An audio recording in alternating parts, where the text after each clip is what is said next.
Donald Trump works for DARPA. Peter Thiel works for DARPA.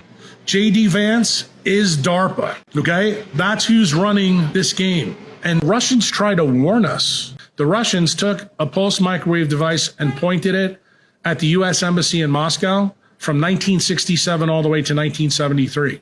In that time frame, they had more diagnoses of tinnitus, Meniere syndrome, voices, mental illness, but here's the big one. We had 3 straight ambassadors develop blood cancers, okay? Turns out in 1973, Henry Kissinger, Secretary of State, has to give hazard pay to anybody who was in the embassy at that time. Do you know how they solved the problem? You want to know where the idea of tinfoil hats came from, my friend? They put tinfoil all up in the U.S. Embassy when they found out what the Russians were doing, and what did the Russians tell them? We're trying to warn you that what you're about to do is going to be a big problem. They're not coming after us with guns because they know we'd shoot them.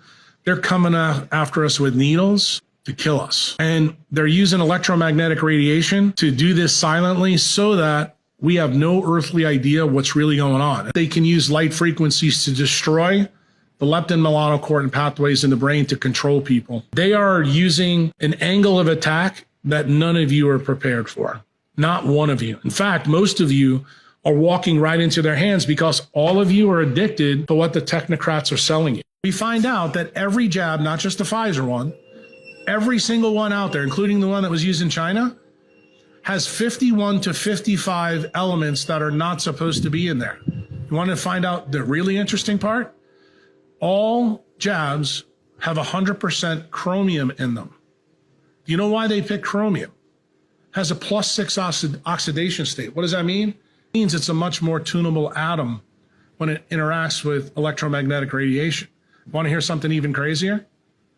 Chromium isn't found in every single drug that Big Pharma makes. Did you know that? So you got these high atomic elements with non-native EMF, and it's always associated with these unusual diseases that humans are getting. This is the collateral effects of the bioweapons program. But it turns out, what DARPA finds out, is that the people that have the darkest skin are difficult to control.